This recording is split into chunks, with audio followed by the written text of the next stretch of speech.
आखिर Roman Reigns के original plans क्या थे समर स्लैम 2020 के। अगर रोमन रेंस अपनी रिटर्न अभी भी कर देते हैं तो WWE ने अब तक रोमन रेंस के प्लान्स कैंसिल नहीं करे हैं। आखिर दोस्तों WWE के अकॉर्डिंग अगला ब्रॉक लेसनर कौन था WWE में, पर वो आखिर बन क्यों नहीं पाया। बात करेंगे कि ऑस्का ने किसको करा है रॉ वुमेन्स चैंपियनशिप के लिए चैलेंज, मोजो रॉली और नायोमी को कैसे स्मैकडाउन का टैग टीम चैंपियन बना दिया। बात करेंगे शॉर्लेट फ्लेयर ने ट्रिपल एच के सामने एक बहुत ही यूनिक मैच की पेशकश करी, साथ में बेला ट्विंस ने एक ड्रीम मैच को करा है टीज। बहुत जल्दी शायद ये मैच पूरा भी हो जाए।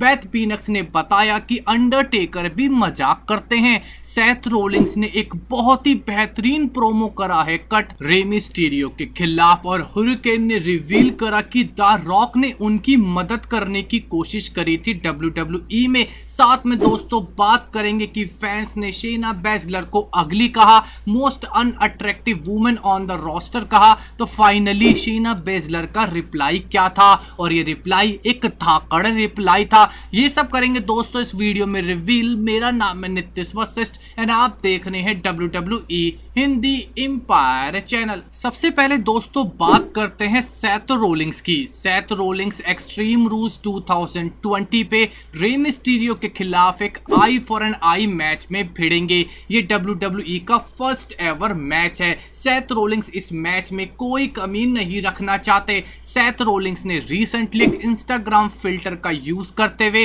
रे मिस्टीरियो का मास्क अपने चेहरे पे दिखाया और कहा कि रे मिस्टीरियो का करियर बहुत ही जल्दी खत्म होने वाला है। और ये फिल्टर इंस्टाग्राम पे ये है रे मिस्टीरियो को एक ट्रिब्यूट, बस इस ट्रिब्यूट में एक चीज मिसिंग है और वो है एक फूटी हुई आंख, यानी कि आंख जो रे मिस्टीरियो की सेथ रोलिंग्स निकालने की बात करते रहते हैं। वैसे Seth Rawlings versus Rey Mysterio का ये मैच काफी ज्यादा खास होगा और इस प्रोमो के लिए जो बिना WWE के सेथ रोलिंग्स ने कट करा है उन्हें 100 आउट ऑफ 100 मार्क्स मिलने चाहिए। इसके बाद दोस्तों बेथ फीनिक्स ने रिवील करा कि अंडरटेकर जैसा सीरियस इंसान भी कभी कभी बैक स्टेज हल्का फुल्का मजाक कर लेता है। ये बात है साल 2010 की। बेथ फीनिक्स ने रिवील करा कि जब वो मेंस रॉयल रंबल में अपेयर हुई थी तो वो इतनी ज्यादा चार्ज्ड अप थी कि जब उनका एंट्रेंस म्यूजिक बजा तो वो इतनी जोर से रिंग की तरफ भागी।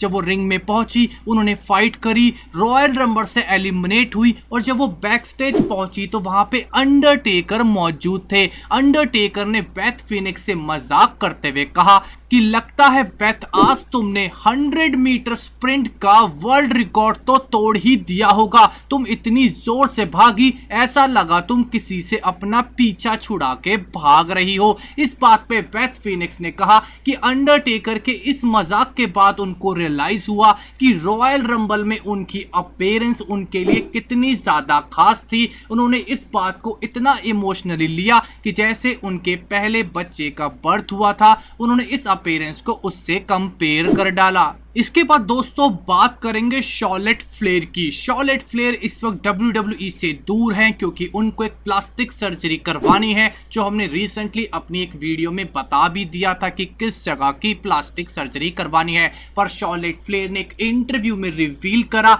बेला ट्विंस के साथ बैठी हुई थी। उन्होंने कहा कि उन्होंने एक रॉयल्टी वर्सेस रॉयल्टी राइवलरी का ऑफर ट्रिपल एच को दिया था और इस मैच में वो किसको फेस करना चाहती थी, स्टेफनी मैकमैन को। यानी कि Charlotte Flair versus Stephanie McMahon का मैच ट्रिपल एच को ऑफर करा था शॉर्लेट फ्लेयर ने as a royalty versus royalty का मैच, यानी कि ट्रिपल एच अगर इस मैच को एग्री कर जाते तो हमें Charlotte Flair versus Stephanie McMahon का मैच WWE में देखने को मिलता और इस मैच की टैगलाइन होती रॉयल्टी वर्सेस रॉयल्टी, यानी कि फाइट बिटवीन टू प्रिंसेसेस। इसके बाद दोस्तों बात करते हैं ऑस्का की, जिन्होंने रिसेंटली एक इंटरव्यू में रिवील करा कि उनकी डिजायर है कि वो NXT में एक बेहतरीन रेसलर रिया रिप्ली के खिलाफ अपनी रॉ की वुमेन्स चैंपियनशिप को डिफेंड करना चाहेंगी। ऑस्का की इस बात पे रिया रिप्ली ने रिप्लाई दिया और उन्होंने कहा इंटरेस्टेड, मैं तैयार हूं ऑस्का। उन्होंने साथ में ये बात भी रिवील करा कि मैं हमेशा से ही ऑस्का को किसी न किसी मैच में फेस करना चाहती थी, और अगर ये मैच रॉ की वुमेन्स चैंपियनशिप के लिए हो जाए तो सोने पे सुहागा जैसी वाली बात हो जाएगी। यानी कि फ्यूचर में हमें एक और ड्रीम मैच बनता हुआ दिख रहा है, ऑस्का वर्सेस रिया रिप्ली, जो एक बेहतरीन परफॉर्मेंस शॉर्लेट फ्लेयर के खिलाफ रेसलमेनिया 36 पे ऑलरेडी दे चुकी हैं। इसके बाद दोस्तों WWE की वेबसाइट पे एक बहुत बड़ी गलती हुई और उन्होंने स्मैकडाउन के tag team champions new day की जगह मोजो राउली और नायोमी को अपनी वेबसाइट पे स्मैकडाउन का टैग टीम चैंपियन बता दिया। इस बात पे हमें नायोमी और मोजो राउली दोनों का ही रिएक्शन देखने को मिला, और इन दोनों का रिएक्शन ऐसा था कि बिना फाइट करे हम स्मैकडाउन के टैग टीम चैंपियन बन गए, इससे बढ़िया और क्या हो सकता है। पर जैक राइडर, जिनको WWE ऑलरेडी रिलीज कर चुकी है और वो फॉर्मर मोजो राउली के टैग टीम पार्टनर भी रहे थे, उन्होंने मोजो राउली को ऑफर करा कि अगर तुम स्मैकडाउन के टैग टीम चैंपियन बन गए हो तो क्यों ना मैं भी वापस आ जाऊं और बना ले दोबारा से एक टैग टीम। जैक राइडर सिर्फ मजाक कर रहे थे, उन्होंने रिवील ऑलरेडी कर दिया है कि 18 जुलाई 2020 को वो हमें इम्पैक्ट रेसलिंग में देखने को मिलेंगे। इसके बाद दोस्तों बात करते हैं कि किसको WWE ने सोचा था कि वो अगला ब्रॉक लेसनर बन जाएगा। जिम रॉस, WWE के लेजेंड, ने रिवील करा कि ब्रॉक लेसनर के बाद बॉबी लैशली में हमेशा से विंस मैकमैन अगला ब्रॉक लेसनर ढूंढने की कोशिश करा करते थे, पर जितना इम्प्रेस वो ब्रॉक लेसनर से हुए थे उतना इम्प्रेस वो कभी भी बॉबी लैशली से नहीं हो पाए, जिस वजह से बॉबी लैशली की किस्मत खराब रही और उन्हें ब्रॉक लेसनर जैसा बड़ा पुश WWE में नहीं मिल पाया। हमेशा से ब्रॉक लेसनर बॉबी लैशली की कंपैरिजन करी जाती है। अगर आप गूगल पे सर्च करेंगे ब्लैक लेसनर तो आपको बॉबी लैशली की इमेजेस देखने को मिलेगी। बॉबी लैशली का WWE में फेल होने का रीजन पहली बार यही दिया जाता है कि उन्हें अगला ब्रॉक लेसनर समझे जाना लगा था और वो उसमें नाकाम रहे थे। इसके बाद दोस्तों बात करते हैं कि कैसे हुरिकेन ने रिवील करा कि द रॉक ने उनकी मदद करने की कोशिश करी थी। द हुरिकेन ने रिवील करा कि एक मंडे नाइट रॉ के मैच में द रॉक मेरे खिलाफ एक मैच खेल रहे थे। इस मैच में द रॉक ने मेरे को अपने आप को हराने दिया, जबकि WWE की मैनेजमेंट इस हार के खिलाफ थी। वो नहीं चाहती थी कि द रॉक रेसलमेनिया से पहले, जहां पे वो स्टीव ऑस्टन से मैच खेलने वाले हैं, वो अपना मैच मंडे नाइट रॉ पे वो भी मेरे खिलाफ हुरिकेन के खिलाफ हार जाए। पर द रॉक ने किसी की ना सुनी और उन्होंने मेरे को ये मैच जीतने दिया, क्योंकि उनको लगा कि शायद ये जीत हुरिकेन का करियर बदल देगी और ये पूरे वर्ल्ड को शॉक कर देगी। और आखिर ऐसा हुआ भी। ये रॉक के करियर की सबसे बड़ी हार मानी जाती है